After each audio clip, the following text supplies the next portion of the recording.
All right. Alex, I'll give you the word. Please give yours, introduce yourself. Okay. Hi, everybody. First of all, it's nice to see a couple of people who I don't know already.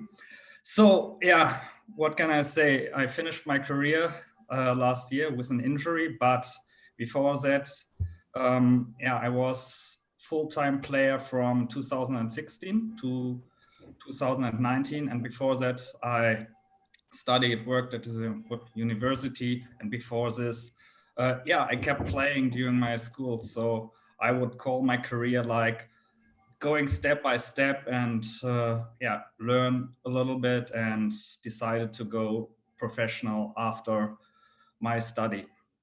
Yeah, what can I say? I'm quite old right now. I'm 33, so yeah, and now I'm working at a school um, in Duisburg, so as a teacher for mathematical sports. That's all for my introduction. All right, Alex. To jump in into that, could you tell us a little bit more about the time when you decided? I know that you have been studying for a long time. You also did the study during your career.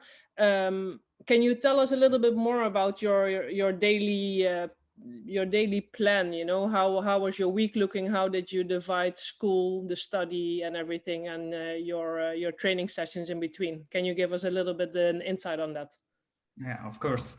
When I started to study, like I said, I study mathematics and sports, and I really like to do sports. So also badminton, of course.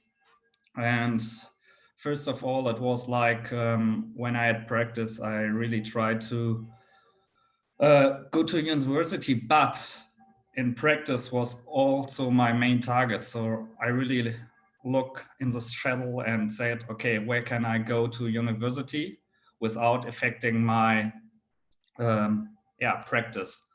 So there were some times when I can shift a little bit when practice, when university, and this is how I started.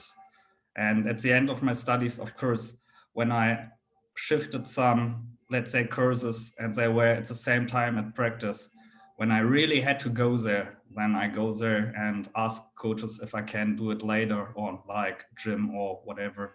Or sometimes I said, yeah, I will be late because I had to be there. If you have to look at if you look at the plan, how important was it for you to, for example, have those moments where you could actually rest, do massage, go to the physio, do recovery, all these things? How much time did you put in that, and how important was that to you? To the end of my career, it was way more important than in the beginning. This is one thing I would change when I can live again my career from the start, because maybe because I'm older than you, you feel your body don't recover so fast, or you're just young that you say, I don't need any warm-up or preparation. Or like I said, like physio, for example. In former times, I used physio only when I have some injuries or something is hurting me. But you also can use a physio not getting back into shape to make some preparations for gym sessions or whatever to be more efficient in the practice or even in competition. So this is one thing when I can start over my career again, which I would choose to do right from the start, and not just like, I have some pain, just get rid of it by a physio. Okay, this is actually an important part. I know that I've spoken to some of you also about this. That's also why I asked Alex on this webinar. Yes, he's maybe a little bit older, but he also points out the most important thing is that it's not about going to the physio after you get the pain. It's also preventing injuries. And I think where most of you can learn a lot from is that you should not wait too long. You know, I also had my share of injuries, Alex will tell a little bit more about his in a second.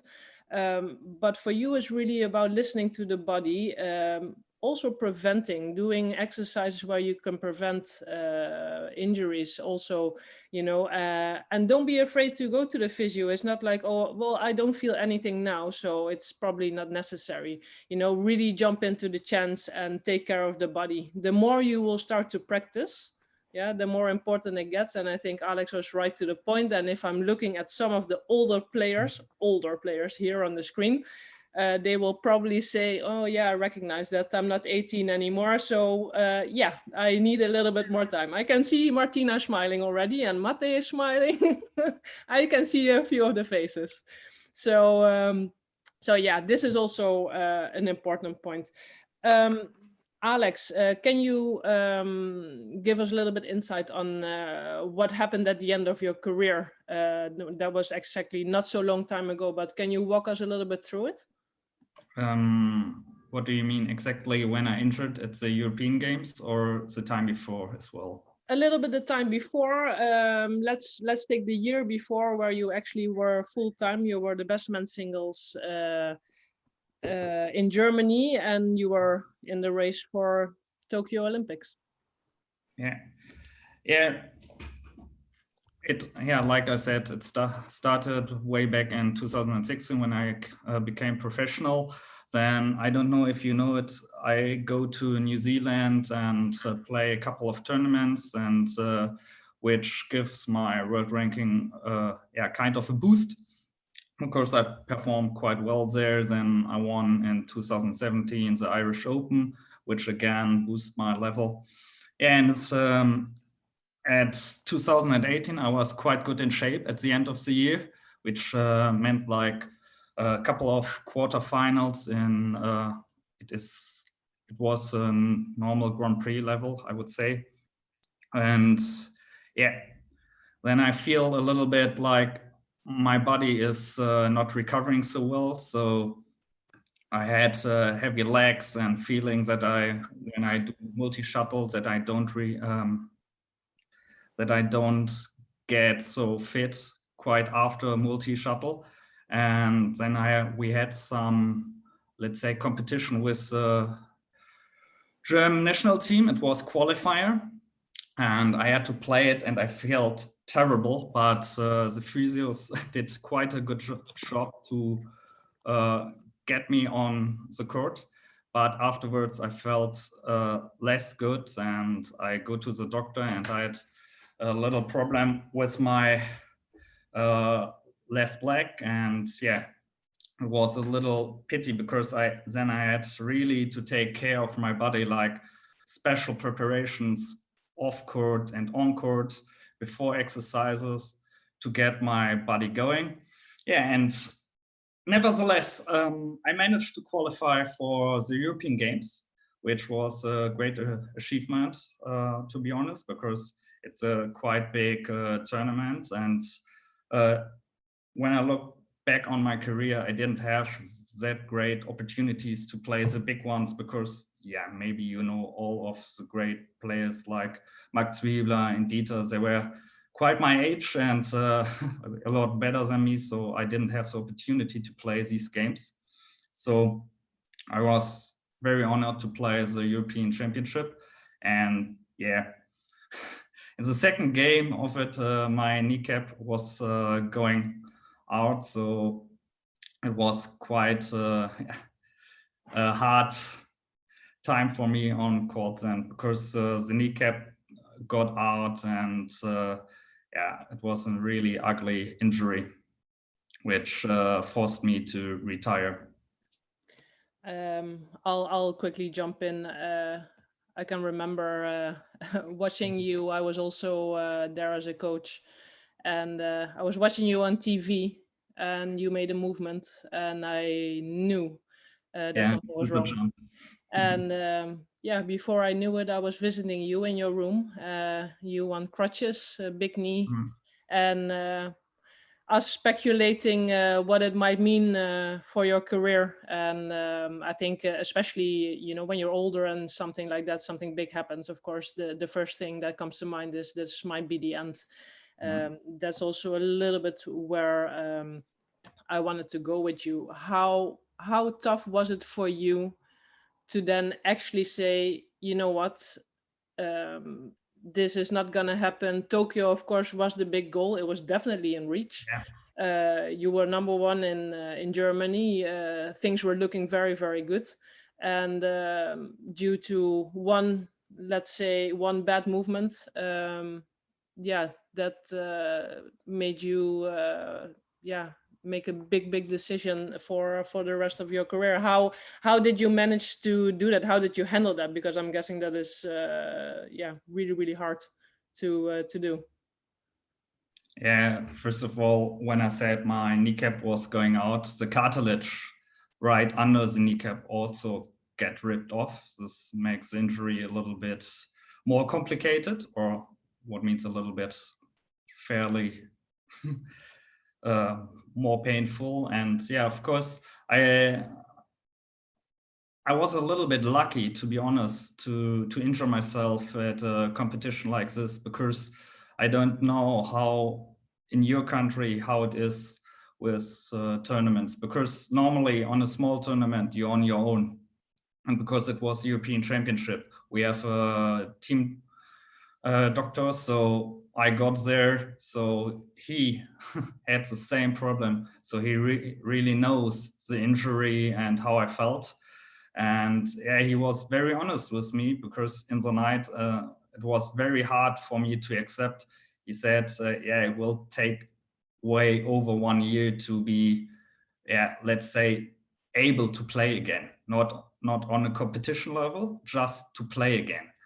And I was like, yeah, come on, it's, let's say, 5 hours after the injury. How can you guess that it will take such a long time? Yeah, but it's yeah, let's say the normal way of rehab with this injury. So all of a sudden, after 5 hours, it was sure that yeah, it will take me 1 year. And as you know, it was back in 2019 in the summer. 1 year should have been Olympics. So for me, it was like, yeah, I will miss it, because I can't play one tournament to qualify, and of course I needed points. All right. One question that I think might be interesting, and guys, listen again, if you want to ask something, it can also be a little bit off topic. It's also okay. Just unmute your mic. What I'm actually interested in is then you make the decision. Maybe a weird question. I know everybody is always thinking about, the study is important, and I also really motivate that you do study and sport if you can make the combination as good as possible.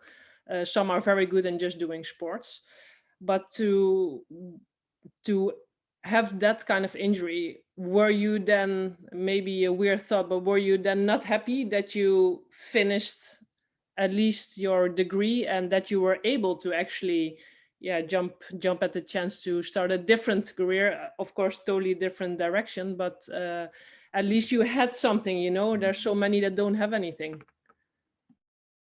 Yeah, first of all, it was in the summer, so the doctor said I should take half a year just for my body, and yeah, I really followed his instructions, because it was like in the first 2 months, it was like getting 2 surgeries to fix it, and yeah, then take care of my body, like to rebuild, to, yeah, it sounds strange, but yeah, really to walk again, because first of all, I was limping like, yeah, like a dog, let's say, and yeah, to walk normal, like stairs was incredible hard for me to go up and down, because I couldn't stand on my left leg. So half of the year was really get back on track in normal life, let's say. And yeah, after that, I was really relieved that I finished my study, so I could go into, let's say, a normal work life. Of course, without, then you have maybe some insecurities about your future if you can finish your whatever study. Or this is one thing I had finished in 2016 and was very glad about it, to say, okay, come on, no matter how big the injury is, I have opportunities to play on, maybe 2 years after, or to go to the drop. So at the end, it was quite a relief that I have many options to choose. All right, I got here a question from Johanka. I'm guessing I'm allowed to say it's from Johanka. She's asking, how often did you train when you were preparing for Olympics? Just to sum it up, with everything, you know, running, biking, all the things you can think of. Literally 2 times a day, like big sessions. Monday, Tuesday, Thursday, Friday 2 times, and Wednesday 1 time. Wednesday was more like recovery practice and technical shots. And yeah, because I'm older, when it was really, really a tough week, it was just 1 time on Friday, because my body has to cope with the intensity. Did you also manage to practice that often when you were studying, or did you do, I don't know how this is in Slovakia, if the possibilities of doing a part-time study is that easy. I know, of course, we have a few here. One is studying in Denmark, in Holland, in UK.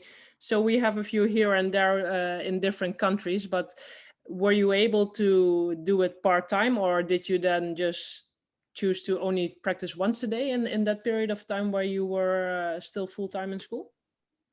When I was full-time at school or at the university, like I said before, I tried to make so many practice as possible, but I was joining other groups. Let's say most of the time I was practicing with the national group, with the girls and women's singles.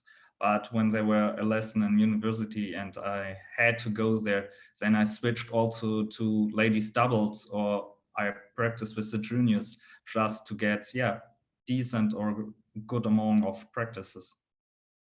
So I really try to work it out with my coaches to see some chances, let's say, to get a proper training, or even to feel the touch of the shuttle on daily basis. I think this is also a very nice topic to just quickly jump in also. I think if I ask all of you to think about a situation where you all had a situation where you would think, oh my goodness, do I have to practice with her or him? Or, oh, he or she is not good enough. Or, if I think about myself, I can also think about a situation like that. But I think Alex is right to the point in saying that, and that's also when we have these camps together, it doesn't really matter what the level is. You can always get something out of it. It doesn't matter. It's like Milan actually said yesterday at the training online also. It's not so much that you have to get tired of a certain practice, but it's also about what you get out of it. You know, it's doing something, being active, and you get out of it what you want to get out of it. You know, it's always easy to say it's not good enough, or he or she is not good enough for me, or I don't want to practice with girls or whoever. This is a perfect example of some of those things. What I'm actually curious about, Alex, when you had a really, really bad match, how would you react? I'm not taking myself as an example because I didn't react so well. So I would rather ask you to give an example. How long would it take you to get over a bad match, for example, and how would you do it? Bad result. Sometimes it really fucks up my mind, but to be honest, or it's a big chance, because I really how can I say it, I was honest to myself and really thought why I lose. because I was playing not so many matches, but a couple of years where I was on tour. And maybe it sounds ridiculous, but sometimes there were reasons like, spending not so much money. Like, let's say, for example, I live in Germany, in North Rhine-Westphalia, and we have a tournament in the Netherlands. So driving there late and then go to sleep, very first match, go on court, not really on the court because tired, losing, driving back home. And then I was like, yeah, okay, so I drive there. I played a, let's say, okay match, but I didn't do anything to be in the best shape I could have been there. So it was like, even when I thought at the beginning of my career I would save money, it was not saving money, it was throwing money out of the window, because why not driving earlier, or let's say one day earlier, that you can adjust or feel good and prepare yourself. And this were some small lessons which I really had to learn, like when I had a bad result, or if you pointed out the question, one game comes into my mind. I was playing, it was also in the Netherlands, against a German guy, and I was ill, but I never beat him before, and I was leading big time. And funny was, when I feel that I can win, I really fucked it up because I was ill, like I said. And then I really pushed and smashed everything, run. And after all, I was so tired and losing because I overdone my attack, lose it. And after the game, I was like, because at first I was ill, I didn't expect so much, so I don't feel any stress, was good in the game, felt like I can win it, suddenly changed my tactics, where no need, I was leading and he had to change something, so I changed my tactics and attack all shuttles, like went crazy in my mind. And afterwards, I was so tired because I couldn't cope with the intensity and lost out. And after the game, it was really, really hard for my mind, because I was so close of beating him first time, but I threw it away with changing my tactics. And these are some small lessons I had to take and learn to get better and better. So a bad result, if you are honest and you're really searching for the real reason, can give you a way bigger impact of your game, instead of let's say luckily win the game. Also here again, I think some good feedback, because we always talk a lot about preparation. I also know many examples of players that then look at flights and say, oh, well, this is 25 euro. Then the flight is at 5 in the morning. You arrive at some airport at 7 and your first match is at 10. And that all to save money. And it's like Alex said, it's not saving money, it's just money out of the window. You know, if you want to go to a tournament, you make sure you prepare well. So you make sure that you choose a flight where you land in time. Look if you are a very good example in Linz, for example, if your flight is then delayed and you land very, very late, and then you need to take an Uber to the hotel. Of course, that are things, and you don't get your bag, for example, also very nice. So there's many things where things can be messed up, but it's again what you do with it. Also, a big point that Alex pointed out was the changing of the tactics. I think everybody also will recognize themselves maybe when they play a match and they make 8 points in a row, and then they start thinking, oh, well, maybe I should do something different, because now they probably know. Instead of thinking, well, it's 8 in a row, so if number 9 is also still and number 10 is also still there, there's no need to change. But most important is to, be honest with yourself.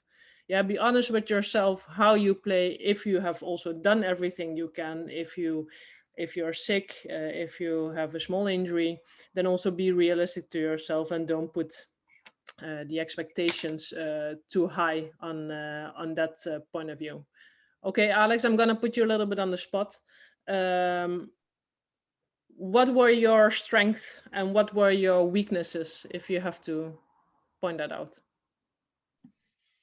Yeah, like I said, I think one of my strengths are my fighting spirit, and because I had a long career, let's say, yeah, I made some stupid mistakes in my career, and I learned from it.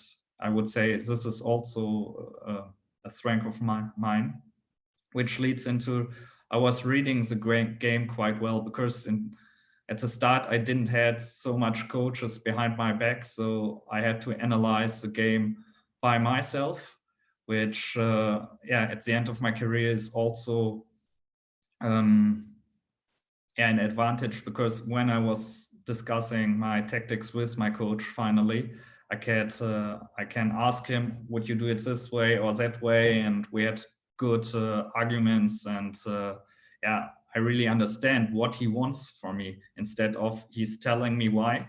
And in the game, I don't know why, so I play it differently. So we really could work together a game plan, and that I can fully commit on. And of course, my weaknesses. Yeah, I'm not so a hard hitter, let's say. I'm not very tall, so I'm kind of a runner, and I really had to work hard to get a point on a decent or very good level. So I had to be patient all the time. All right. I'm just shooting a little bit with the questions that sometimes when you say something, some things pop up. Do you feel when you look back at your career, do you feel that you have missed out on things? For example, that you weren't there for I don't know, birthdays or big family events, that you had to make choices where maybe the heart would say family and yeah, the brain then would say, listen, it's my job, I need to go there. Do you feel like you missed out on something? Not really, because my family, yeah, let's say, is really into sports, so they support me quite a lot. My parents or my sister and brothers. So it was nice. You have your mobile phone, WhatsApp. I know it's not the same, or even Zoom meetings. If you say hello or congratulations, of course, sometimes it's a really tough decision to go there, but yeah, it's part of your job or what you really like, or it should be, let's say, if you want to do it professional, even when it's sometimes hard. But yeah, nevertheless, in the next week when there's no competition, you also can go there. There may be some examples, let's say, when of course, funeral or weddings, maybe this is special, but birthdays, I was on competition when I had to choose. All right, I just got distracted because someone just joined. That's why I was like doing like this. Yeah, of course, there's always these decisions you have to make. If there's, you know, birthday parties are then okay to miss. Funerals are maybe a different thing. I think we are both thinking about the same. So that's I will not go into that. One thing I would also like to ask you is, I know most of you, and correct me, you guys, if I'm wrong, I think most of you that are here now at this webinar still study. Some are still in primary school, some are at university, some are at high school. Do you have any tips on how to plan your day? Because of course, if you want to do, you still want to do sports, and maybe for the ones that are at the center of excellence, it's a little bit a different daily life because it's very set in the times that you have practice, so it's easier. Now, of course, you can maybe also say it from a teacher point of view, because of course now you're also doing the online teaching, and the majority which is sitting here behind the laptop is doing online study. So do you have any tips on how to, how to divide your time, how to make a daily schedule so you still make time for everything. Yeah, I would say, I don't know how strict you are, but for me, which works best is really to have a schedule when I wake up, when I have to do this or that, because otherwise, it's how I am. If I don't plan it, yeah, I'm not doing it. So if I have a plan, then yeah, I don't know, like a checklist. It's nice to to check it, and then you feel proud of yourself, even when it's a busy day, but you have all check marks. Then it's nice to see that you fulfill what you want to do. If you don't make plans, yeah, you're not effective, and you or I'm not effective then. Maybe it works out for you, but for me, it works best when I have a clear point of view. Let's say at 8, school, then this, then running, and so on, so on. So for me, it works quite well to make plans. Then I can follow and make check marks. All right. I think that's also a little bit the point I was making with your diaries, just to see if you were able to fill in your days like you want to. I know sometimes it's hard to fit everything in, and I know most of you are very busy with exams, with school and so on, which for me is very important, of course, that you also do well. But I think if you take a whole day, you can't do 9 hours of studying in a row anyway. So you need sometimes the breaks, and why not then use them for something useful, either for things like this, for example, or you know, do a workout group or by yourself, all these kinds of things. I would like to add something on Alex's career. I think we've been friends for around 10 years. And I had the pleasure of playing in the same team as Alex. And one thing that was very characteristic for him is that he would always play so good in team events, and especially when we would play on home court. Where I think he won matches that maybe even he didn't believe that he could win. Saw some amazing things. Also proud that I got the chance to be your teammate. Also proud that we're friends, of course. Guys, I want to give you the opportunity to ask questions, and please don't be shy. Or do like Johanka, you can write me. He has told you a little bit. Ooh, question number 1, Martina. Let me see. About routines. Yeah, if you had any routines. I like that. That's a good question. Yeah, did you have any routines, Alex? Yeah, I would say yes, of course. Like I told you, it depends on if I flew to a tournament or drive. That it starts from the beginning, like getting there in a good time, to relax. Let's say to drink a coffee or two at the airport, yeah, to get in a good mood. Like, okay, I was always glad when my luggage, I gave it away in time, and then because then it's just waiting with a cup of coffee with friends. You're traveling, maybe together, or let's say with one or two of you, yeah, or to read, or yeah. Now you have the opportunity. In my early stages of the career, I don't have internet on travel, so I can watch some videos. Yeah, and of course, I don't know if you mean also in competition when I warm up properly and I won. I stick to it. Let's say always the same warm up when I feel good, and yeah, to do it over and over again to keep the winning streak alive. Would you also eat the same? Because I know some people who actually then, if they win, they eat exactly the same as they were eating the day before. Were you that extreme as well? Not so extreme. Sometimes maybe I stick to it because the taste was great, but I'm not so superstitious that I had to choose maybe the same number of eggs or the same dish over and over again. No. I could change, luckily. Okay, so no, you were not superstitious. That was exactly my next question. Did you? That's maybe a point, maybe of the one of the last points I would like to quickly ask you. With food, did you bring a lot of your own food because you are, if you, for example, a more healthy diet or a special diet, or maybe allergic to some of the things, would you bring a lot of your own things?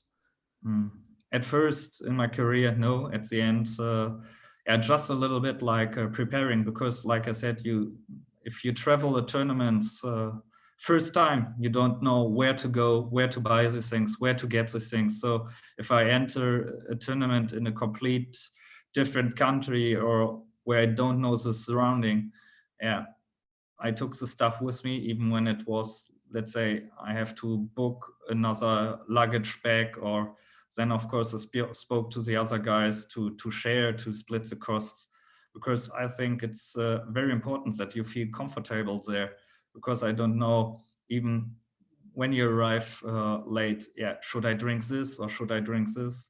Yeah, I took it with me, so I had yeah, whenever I want to eat, I could eat, and not like, yeah, come on, I sleep even when I'm starving, and tomorrow breakfast, and let's say breakfast isn't great there, so yeah, you're trapped. So I took a little bit with me to, yeah, to make sure that at least one game is in best condition, because if you don't win it, you're out. So better take it with you. All right. Let's see. There was another question. Oh, yeah. Well, maybe you can read it yourself, Alex, or do you want me to read it for you? I can take a look. I can just ask it if Yeah, you can also Yeah, ask you it. can ask.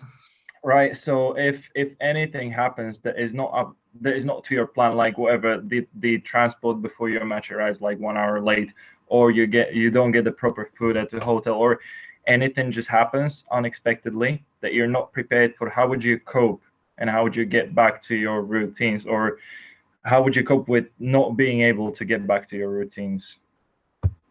Yeah, this is really a tough one, because if you really work on, like, let's say, to get the security to be in the best shape, and out of a sudden something changes, and yeah, you can't do a lot to, yeah, to get it better. But this is a mind thing. Did the best possible in the situation. If the bus is not coming, of course, then yeah, you have to wait. Then it's an ugly feeling, but yeah, if you're angry, if you can't change it, let it go away, clear your mind, and try to get the best out of the situation, I would say.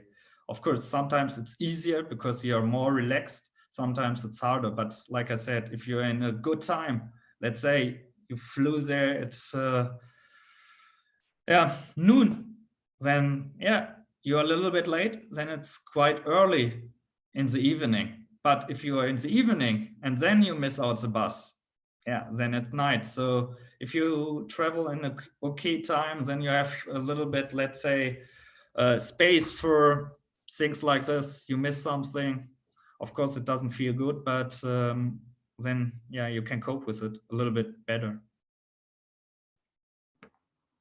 All right. I also think I really like the question, because I think there's a lot of things where we don't have any influence on things that happen. I'll take Martina's example in Linz, where the bag doesn't come. Of course we can be upset about it, and we also have every right, but we also can't change it. It's we're just depending on when it then arrives. You get your stuff. Luckily you can then maybe borrow if you need, or you're smart and you put stuff on your bag, so you have at least everything for the first day. I think it also tests us a little bit. You have a plan, you have certain way of preparing for tournaments or a trip or any other matches or training. When we get thrown off a little bit, we can react in two ways. We can be angry, and then probably the result will be not very good, or we can deal with it and accept it and take the most out of it. All right, any other questions from anyone? Oh, yeah, one more. Marianne. Are you reading it, Alex? Yeah, I'm reading it.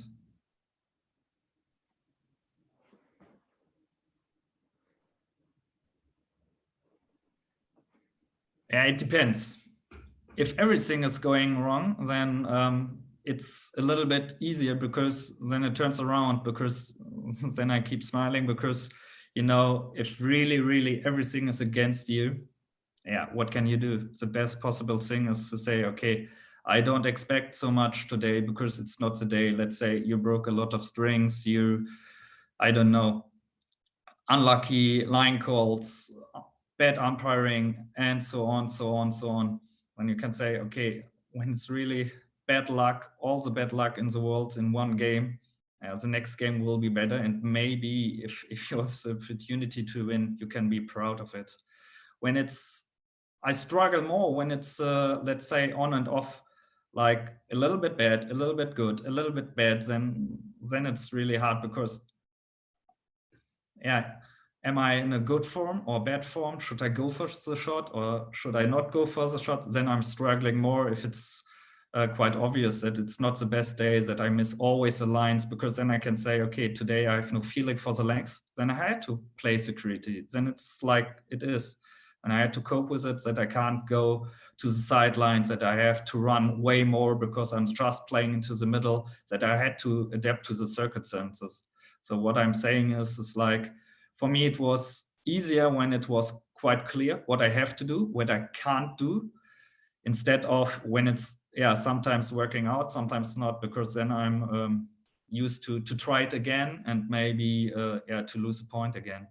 Instead of, okay, it's never working today, so I quit lifting, I just play the net. I have to, yeah, work harder and harder for each point than the opponent. But when it's the only thing I can do to get points, then I have to do it. I don't know if I finished the question like you expect, or like the question was asked in a way. So Marian, did I finish your question properly, or did you had some other target in mind? No, I just answered. Yeah, thank you for the answer. Like, yeah, you gave me your opinion, and yeah, thanks. We have one more question. Yeah. I think, from Milan.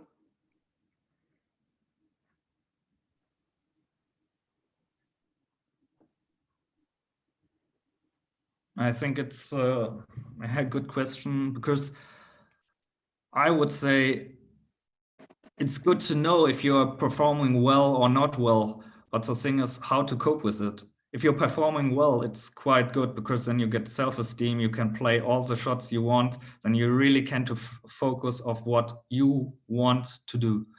And if it's, yeah,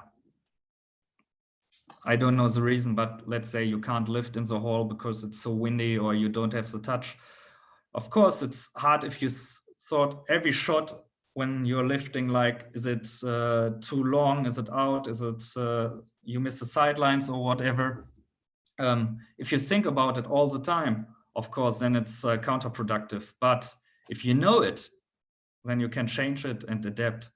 So I think it's good that you have the knowledge, what is working, what is not working, and adapt. It's like in your mind, if you can cope with it, productive or not. It shouldn't drive you crazy if you don't know, or if you know it's not working. But it's like, yeah, what you have in mind, how to deal with it. All right, guys. Anyone else? Oh. Any other questions? I'm just looking at all the screens. Oh, there we go. Oh, I like that one. Any tips on how to boost your or our confidence? I think it's a little bit different for everybody. I don't know how you, for example, feel comfortable on court. What you have to do to feel comfortable on court when I ask you back?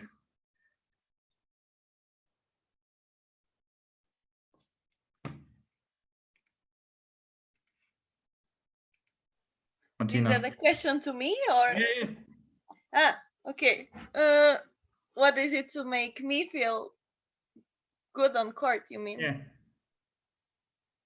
Yeah, that's a good one. I don't know. That's why I asked, like, what was your take on what would you do to feel good on court?